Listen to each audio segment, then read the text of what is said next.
to the Connect the Dots podcast. Jeffrey Klein has conversations with a diverse array of successful people, sharing their stories to educate, inspire, and entertain. Here is your host, Jeffrey. My guest today is Mahé Drysdale, a retired New Zealand rower. Drysdale is a two-time Olympic champion and a five-time world champion in single sculls. He's a 7-time New Zealand national champion and a 5-time recipient of New Zealand Sportsman of the Year. Mahé took up rowing during the 90s, excelling at canoe polo to such a degree that he represented New Zealand at various youth levels. He took a break from competing to pursue his studies, but was lured back to the water after witnessing the Olympic victory of his compatriot Rob Waddell in the single sculls in Sydney 2000. Following in the footsteps of his role model, he decided to focus on single sculls, and in 2008, the New Zealand carried his country's flag at the opening ceremonies of the Beijing Olympic Games. He was a favorite to win the single sculls gold, but unfortunately was struck with an illness that run up to the final that considerably weakened him, resulting in his struggle, though he still landed a bronze medal. Subsequently continued to record impressive results, and despite a cycling accident 6 weeks prior to the start of the London Olympics in 2012, he engaged in an epic battle, winning by 1.55 seconds and fulfilling his dream of Olympic gold, his first Olympic gold. Please welcome Mahé. Thank you. Thanks for having me. And I know there's more to your story, but I thought I would end it there, and we'll learn more of how you got there and since then. I start with a real simple one. So where were you born and what did your parents do for a living? So I was born in Australia, in Melbourne, and both my parents were teachers, but they were actually opal miners before they had me. So. And so growing up in Melbourne, did you, if someone were to ask your 6-year-old self kind of like, what do you want to be when you grow up? What would you have said? Yeah, I think my 6-year-old self, I probably wouldn't have known, what I was wanting to do. It probably changed every day. I think for me, 1988 Olympics was kind of the first time I really ever dreamed of being an Olympian. And that's where sort of, I guess, the dream started. Unfortunately, by the time I sort of got through university and started my working career, I thought my dream was gone because I was good at everything, but not great at anything. As what do they say? The jack of all trades, master of none is often an expression. Right. And I'm fairly well-rounded, so I've come across that from time to time. Like, I should have just focused on one thing. So when you were growing up, did you look up to a role? I mean, obviously the Olympics, and you found someone that was kind of a role. Was there any other role models when you were growing up?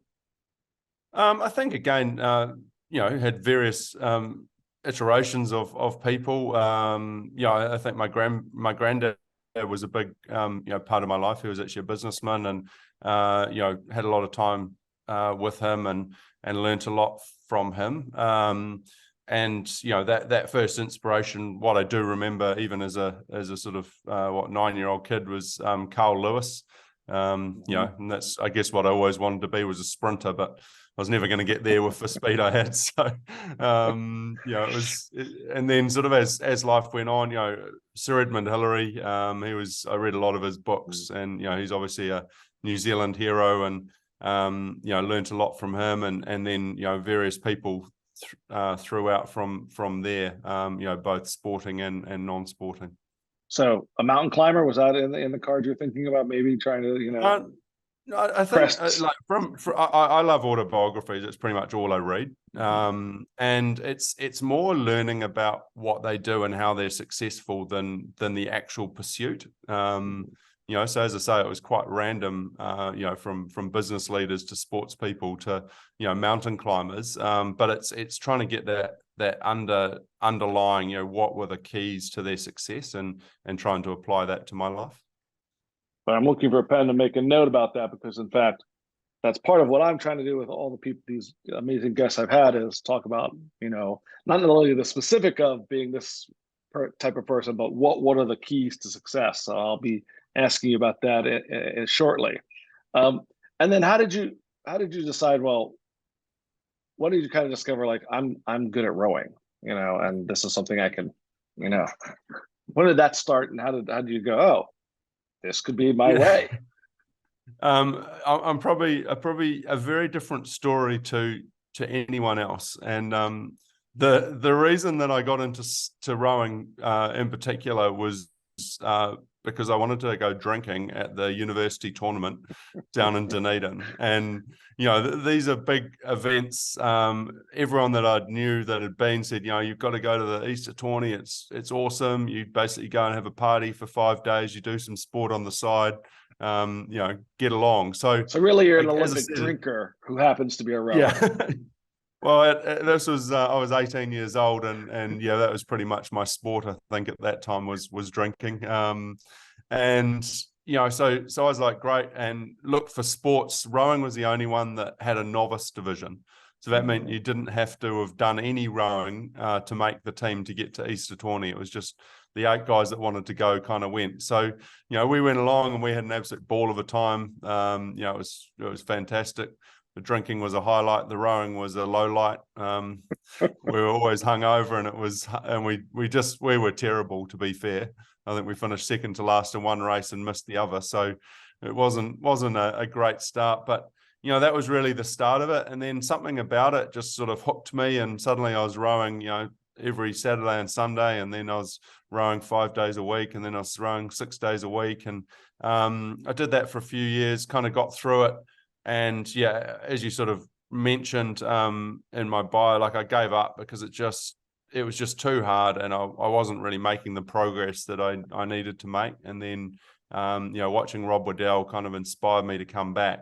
And just to put that in context, I was a club rower. I was like 2 grades below the highest level, so I really had no right or ability to believe in myself that I could actually be an Olympic rower. But I just thought, no, that's what I'm going to do. I'm going to go give it a crack. I'm a big guy. Let's see what happens. And really went from there. I guess I had a little bit of luck in my career, and the fact we had no one come back from Sydney. So they were pretty desperate for people, and they literally picked me off the street. As I said, I was a club rower. Not there was a seniors and premiers ahead of me. They looked at me, my size, and said, look, we'll give you a crack. So, that's basically where it started. Gave me an opportunity to move to Cambridge and become part of the team. And it just really grew from there. And how much hard work? I mean, I can only, I was friends with an Olympian in water polo, and the incredible amount of effort it must take to be just to compete at the Olympic level, let alone succeed. Here you are, a club rower, and now you're on the Olympic team. How much of a wake-up call was that? Like, this is going to be a little harder than I thought. Or, it was a very big shock. Like rowing is hard, and even as a club rower, we were training 9-10 sessions a week. So that's just it's a brutal sport, and it's not something you do socially. And then going into the New Zealand team, you're now full time, which means the less hours drinking. are, I'm assuming. Yeah, there's no drinking. More rowing, less drinking. Yeah, which probably good for my health. Not quite so fun. But yeah, it's then it becomes like all consuming. You're 6 days a week, 11 months a year. 2 to 3 sessions every day. So that was really the system I went into. It was tough. Those first few years is just about survival. Trying to get through. You're spending most of your time off the water with physios and masseuses, trying to get your body back ready to go for it again. So it is really tough. And it's something though that was there any element of fun in there? Must have enjoyed it enough to put in that incredible. Wow, it's an interesting one. Like the training is not fun. It's brutal, and I never really enjoyed it until my later years, and I guess then I appreciated it more. But there's something. So racing is literally about the most pain you can put yourself through. So I don't know why we do it, but there's something that hooks you and takes you back. And I really like the fact that the harder you work, the better you got, and it's very much that in rowing. There's very little natural talent required. It's just about, are you prepared to, put yourself through the ringer and, turn up every day and push yourself to your limits. And if you can do that, you'll become a pretty good rower. It's interesting. My daughters play competitive volleyball on a club, and the motto of the club was "Work hard, get better," which I thought was really, like, it's going to be hard work, but you'll get better, and what you put into it, you get out of it. And I think, but was there not moments when you're you're involved in this going, I should just stop. This is I don't know, 6 days a week, and I'm sore all the time. Was there not a moment you're like, it's not worth it? Oh, there's plenty of moments like that, and there's sometimes weeks and even months that you're going, why am I doing this? But I think you always had that goal at the end, and I knew where I wanted to go, and I knew that this was just part of that process. You had to put yourself through this to get to where you wanted to be. So that was just part and parcel with success, and thankfully, I guess through the training, improved. That initially you improve really quickly, and so it's quite rewarding, and you can see those big jumps, and you're like, wow, this is going great. Like that first kind of 6 months in the team, I took 28 seconds off my erg time. Wow. Right. So you're kind of like, that's over a sort of 6 minute period. You're kind of like, that is massive. Quite improvement. And then, yeah, that's 6 months, and you're like, wow, and then it took me 3 years to go another 2 seconds. So it sort of grabs you initially, and you're like, yeah, and then you're just looking for fractions kind of after that. So with this sport, you've traveled lots of places. You've probably met lots of interesting people. Where's a place that you were kind of surprised, either a place you'd be or a person you'd be talking with in your career? I think like one of my favorite places to train was Bohinj in Slovenia. We just absolutely loved that. It's just this sort of dead end road and this lake at the end of it. It's magic, and every time we're there, you sort of just felt so lucky to be a part of it, and you just in this beautiful place in the middle of summer, and it's winter and cold at home, and thinking life's pretty good. As I got older, started doing a lot more cycling, so you're out in the mountains. It's just amazing. I've met some fantastic friends through rowing, which is great, and I really love going and traveling, staying in your mates' houses, and you live you live your life as if, so one of my mates is Norwegian, Olaf Tufte, and you go and live with him and you live his life for a week or whatever you're there, and you actually appreciate what it's like to be a Norwegian rather than be a tourist in Norway kind of thing. And I really love that, and really happy of all the friendships that I've made over the years. Some of my best mates are the guys I competed against, which is pretty awesome. And I know you married an Olympic rower, so that also helped in terms of your overall, strategy for why rowing will be a good thing. Is she competitive with you about, when you were both in the rowing space? And I mean, obviously you don't compete against each other, but in your divisions and things like that.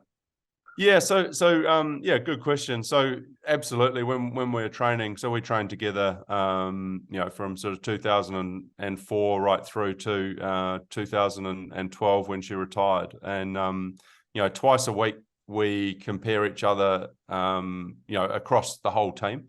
We have what we call a prognostic sheet. So we do a distance, which is timed, and then that's converted into a percentage of the world record. Oh my God. And so then you can compare like a single to a woman's pair to a men's 8, because you're looking at a percentage of the world best time. So, that's what we used to do on a Wednesday and a Saturday. So yeah, absolutely.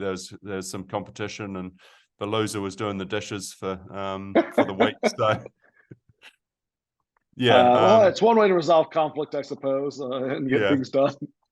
But I think, she's been fantastic, just understanding exactly what it takes. And even after she retired, and we had kids, just knowing that, if I got up and got woken up by the kids in the night, I was going to be useless and probably pretty grumpy later in the week. So, she took a lot of the slack and helped me out. And, I guess my payback was during the day. We used to have quite a lot of time between sessions as recovery, and I could take care of her babies as she rested. So. Yeah, it's really important that someone understands when you're doing something that requires that much effort.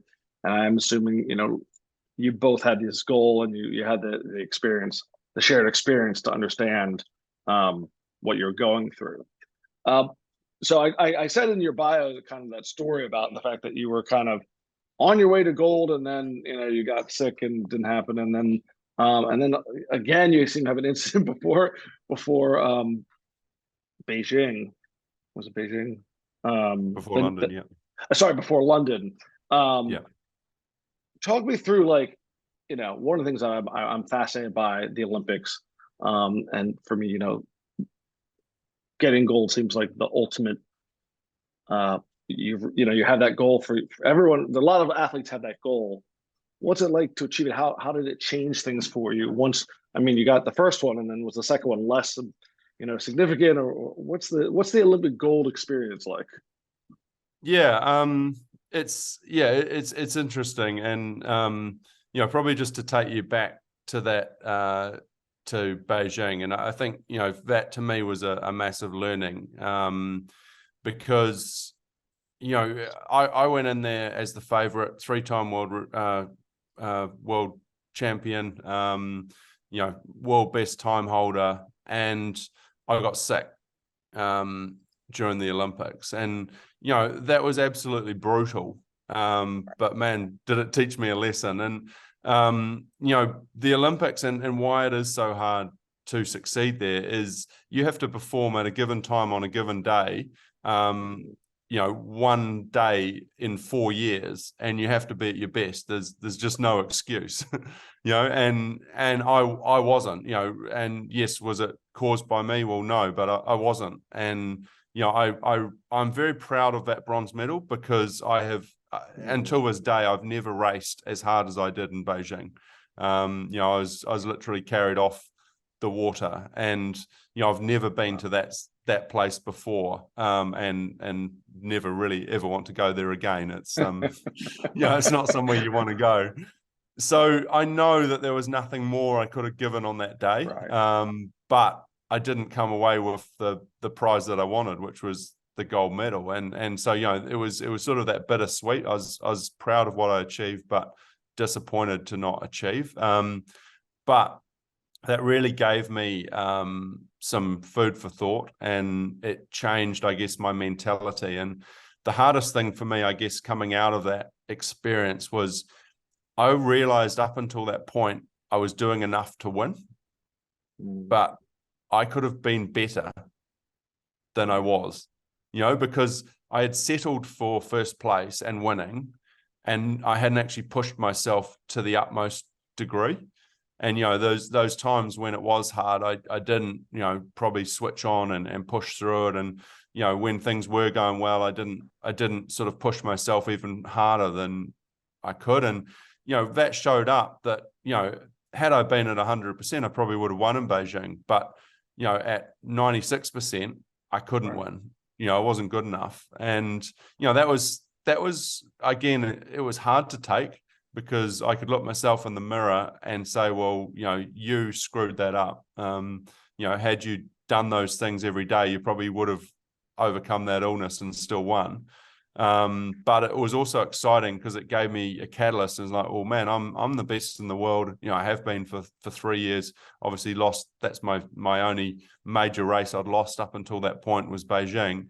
And but I can actually be better. So, straight away that next year I took another 2 seconds off a world best time.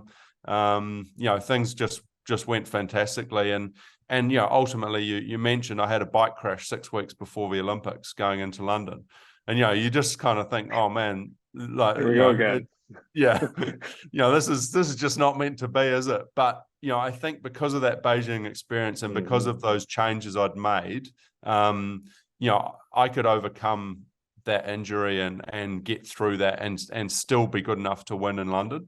You know, I wasn't at 100% in London, but I was still good enough to do the business. And you know, that was a harsh life lesson. Would have been nice to learn it without having to take a bronze medal, and you know, I could be a 3-time Olympic champion. But you know, that's the crack. And you know, maybe had I won in Beijing, you know, I may not have won those other two. So you know, it's sort of a sort of an interesting one. And then you know, getting into London, you know, actually going and knocking that off, that was, you know, fantastic. And you know, it was I guess I crossed that finish line. You know, the initial sort of reaction and the feeling you have was just relief.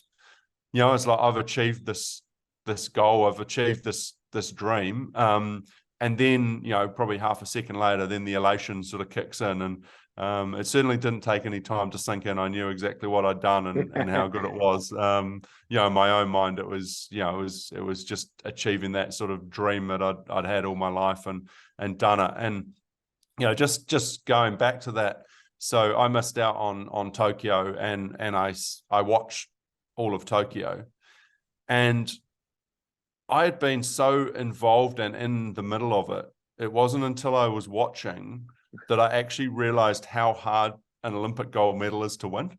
You know, because it was just my life. I'm like, you know, I go into the Olympics, I expect to win. Obviously I didn't in Beijing, but I did in London, I did in Rio, and it's like, well, you just set a goal and you just do it.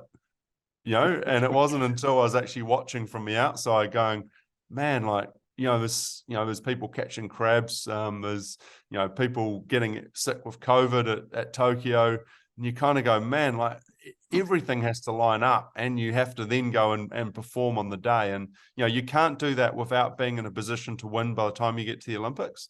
But you've got to be in a position to win and then go and execute on the day for it all to happen. And, you know, that's a lot harder, I think, than most people actually understand, because as I said, it's about performing at that one day in a 4-year period, and you know, you've got to front up and do it.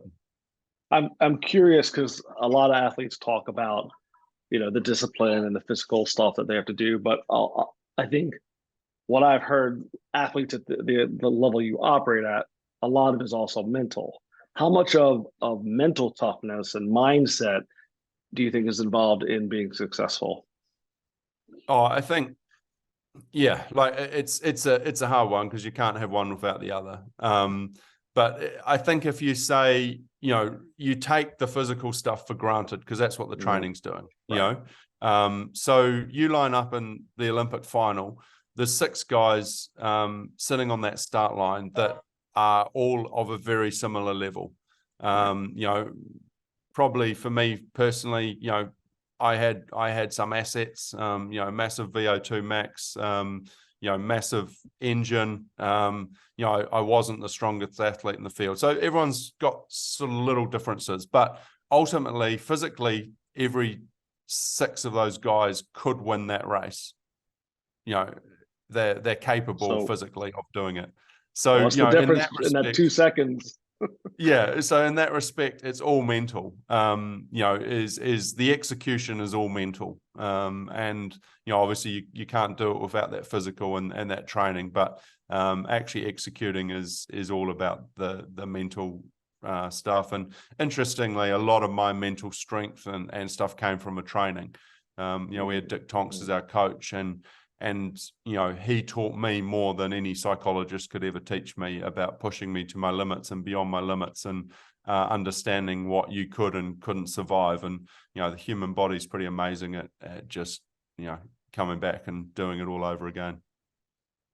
It's interesting. I think it occurred to me that to be an Olympic athlete, you need to have all those physical attributes. To be a champion, you have to have the mental, you know, agility or, you know, toughness. And, if someone says, you know, because you didn't start rowing until relatively later in life, considering, you know, I have my daughters have a friend who's been training for, you know, Olympic gymnastics since he was like 3 or 4. You know, like some people start. If someone was like, I really want to, I think I would be, you know, want to try and aspire to be at that level.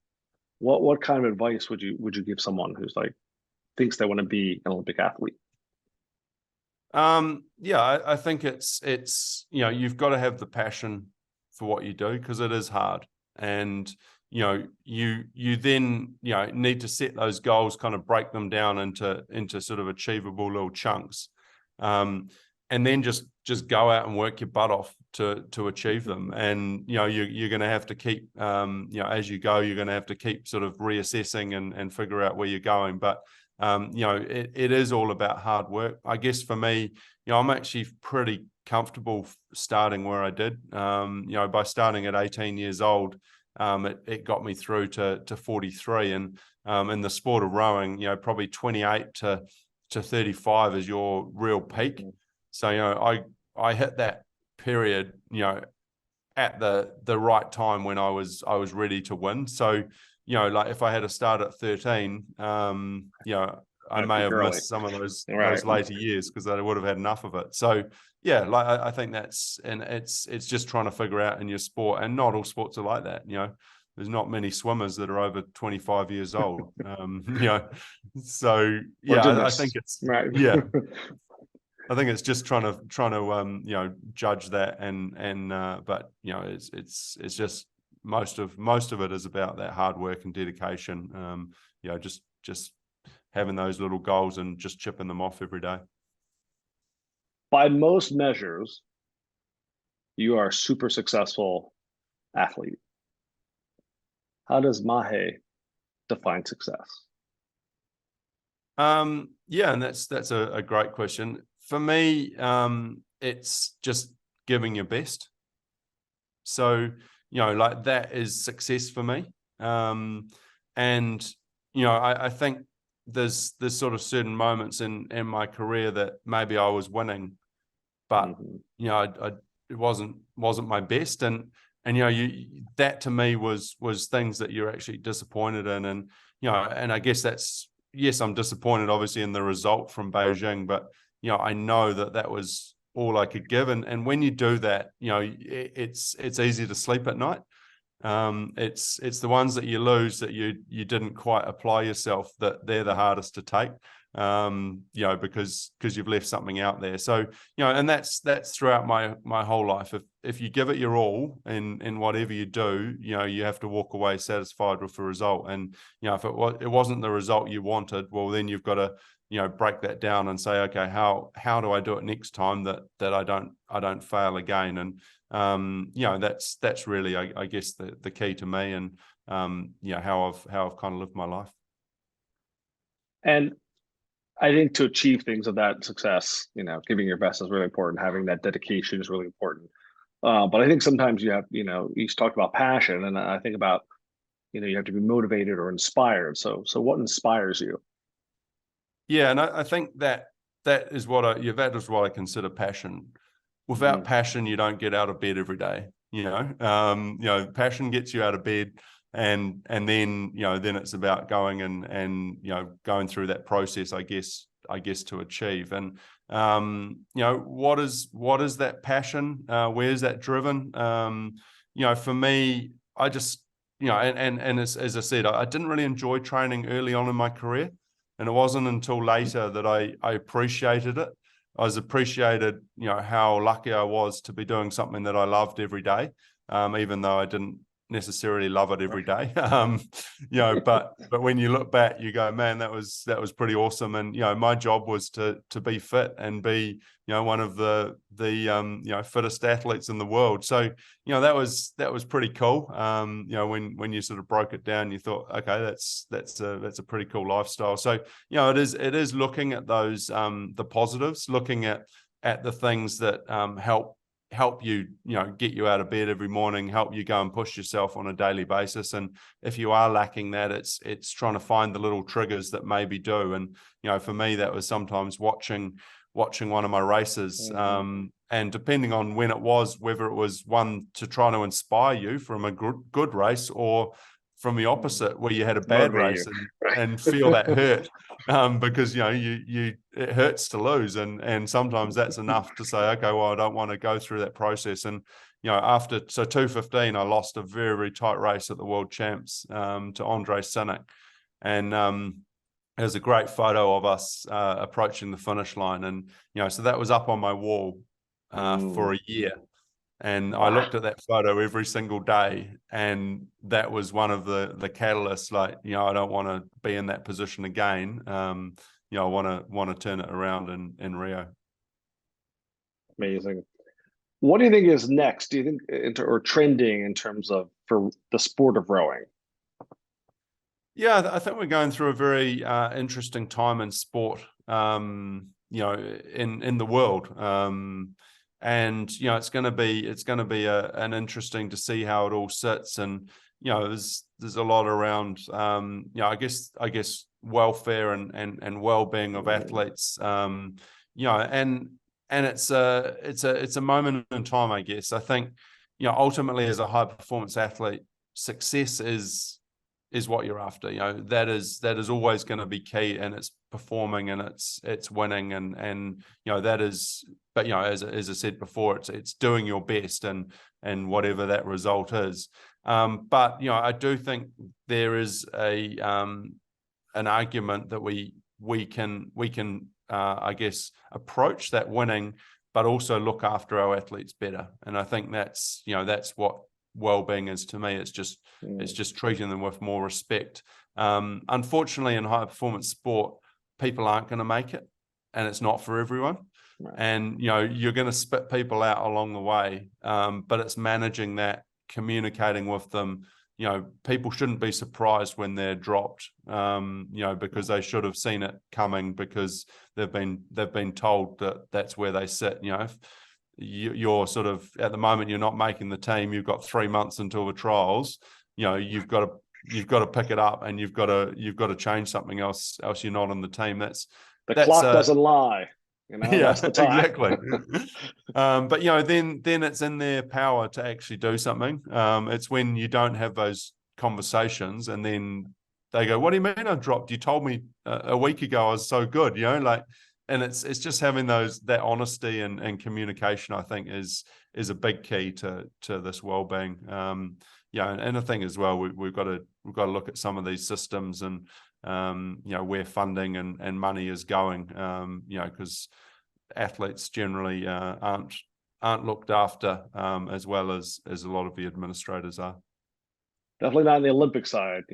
Professional sports in America, some of them are, I think, overpaid. So we have a whole conversation. Absolutely, yeah. And when I heard a commentary talking about an American football player, and they're like, "Yeah, we'll re-sign him, but we won't want to pay him more than $10 million a year for 4 years." And I'm like, "Oh my God, what are you doing?" Like, there's lunacy over here with some of that. Mahé, what about you? What's kind of next for you? Are you officially? It sounded like you retired. Yes, I retired. 6 weeks before Tokyo. And I took 6 months off just to be with the family and sort of, try to assess what was next. And I've gone into financial advisory. So I'm now a financial advisor and working in that field. So yeah, it's been a really interesting year, I guess, with what's happening with the economy around the world. It's actually a good time to invest. It's it's coming down. It's got to go back up. So absolutely, and I've really enjoyed that. Just completely different challenge every day. Now I come home mentally tired rather than physically tired. And are you still rowing? Do you still row for recreation? No. Or not even for fun? I guess if you didn't find the training fun, it wouldn't be. Yeah, no, I haven't sort of got that bug yet. I did actually go to the World Champs. We raced a 500-meter race with all my main rivals from the last sort of 20 years. That was a lot of fun. The racing was miserable and I didn't enjoy it, but about coaching, is that, again, on a lot of people who retire from athletics end up going to still be involved in the sport of coaching or some other. Is that something you think you might do at some point? Not at the moment. Like I sort of just want to step away a bit, have a bit of time. I think, you need to have that just for some sanity, I know one way, but, like to go and learn some things from the world a bit more, and then, potentially give back in the future. But, I think we're talking about that physicality and stuff, and, you've got 6 guys lining up on the line. I certainly learned, if you haven't done the work, you can't do anything. So it was a good lesson of that training was worthwhile, because when you showed up, you actually did enjoy it, and you could go and execute, which I certainly couldn't after a year of not doing anything. So, that was a good sort of lesson, I guess. But yeah, I think I won't say never, but I love the sport, and I love I guess giving back. But at the moment, just trying to get my doing something different. Think about something different for a while, and then we'll reassess as we go. I love it. I think it's, they say people have multiple careers, and I think it's really nice. You focused on something, it's been really rewarding, and now you're looking to, explore and develop and do something that's new and different. And I think it's what keeps us active. And you did the same thing all the time, forever and ever. At least myself, I might finally say, is there something different? And it's never too young to switch. I think that's what, I've switched careers from time to time, and it's I think just trying to enjoy whatever it is you're doing. Yeah, and I think that was really great from my perspective, is having that 6 months out, because I could just really just say, okay, one part of my life, one career is done, sort of sign off, and what's the next challenge? What is it that is going to give me the passion to get out of bed and do it? And I've found the transition to be incredibly easy. I know a lot of athletes struggle, but it was very easy just to sort of put a line under what I'd done and said, that was great. That was my my life up until 43 years old, and what's my life from 43 onwards. And it's been I really have genuinely enjoyed it, and it's easy to get out of bed and go to work, because there's a new challenge on the horizon. As my dad says, he's 82, and he says, I'm still waiting to figure out what I want to do when I grow up. So I think there's there's always time. Yeah. So I've got a few rapid fire questions that sometimes go rapid and sometimes don't. So here we go. If a movie was made about your life, who would you want to play you? Oh, that's an interesting one. I see Chris Hemsworth. I don't know why, but yeah, for the actors I love, love like a Robert De Niro. I don't know if he's he can do anything. He's that good. He's that good. Yeah. I'm pretty obsessed with stories. Should stories always have happy endings? No. But there's redemption story. We'll go there. Do you have a favorite emoji? Probably smiley face. Like to be happy. Positive. Yeah. Yeah. Can you name a favorite song? One of my favorites would be Eminem. One, or Lose Yourself. There was a period of time where my son was listening to that every morning. That woke him up. Yeah, like several weeks. It's a great song. It's a great song. I listened to that before any of my big races. It was always, awesome. just that the words are very resounding to that sort of one moment, one opportunity. So, do you have a favorite social media platform? Probably changed over the years. Probably Instagram now. Enjoy that. And can you name a book that left a lasting impression on you? You see a lot of biographies. Yeah, I think Sir Edmund Hillary, A View from a Summit. That was. And then what about a favorite movie? Probably a De Niro one. Favorite movie? One of. Sometimes I don't force you to pick one. I think Pulp Fiction's right up there. I love that. Younger athlete, used to love Top Gun as well. It's nice to see that come out too. Yeah, great sequels, amazing. Is there anything you can't live without? Ice cream.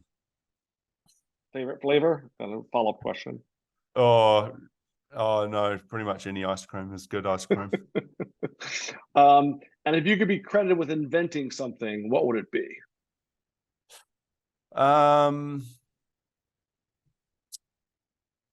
I think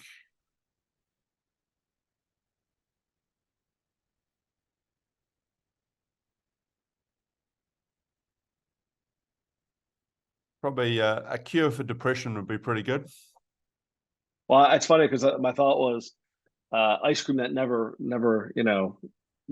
like the everlasting gobstocker version of ice cream, which I think would also be a cure for depression because the ice cream never ran out. But Yeah. So is there anything you've been giving us of your time? Is there anyone, if someone wanted to, learn more about you or was interested in finding out more about your story, where would you kind of direct them to do that? I think, probably onto the internet. I've got a web page, Mahé .kiwi. So it's a pretty good place to start. And it's always happy to talk and chat. Well, I am thrilled that we made this happen. I really appreciate your time and sharing, giving us kind of a look behind the curtain of what it's like to achieve, a gold medal, which is incredible. And I know that in the next, this is up to year 43. I'm very excited to see what you do from year 43 to 80s. But most of all, I want to thank you so much for helping us connect the dots. All right. Well, thank you very much. Enjoyed being on with you this morning. Thank you for taking your time to listen to this podcast. Please subscribe on your preferred podcast platform so you don't miss any future episodes. If you could also do me a favor and please leave a review on iTunes, I would really appreciate that. Remember, story matters and is the best way to connect the dots.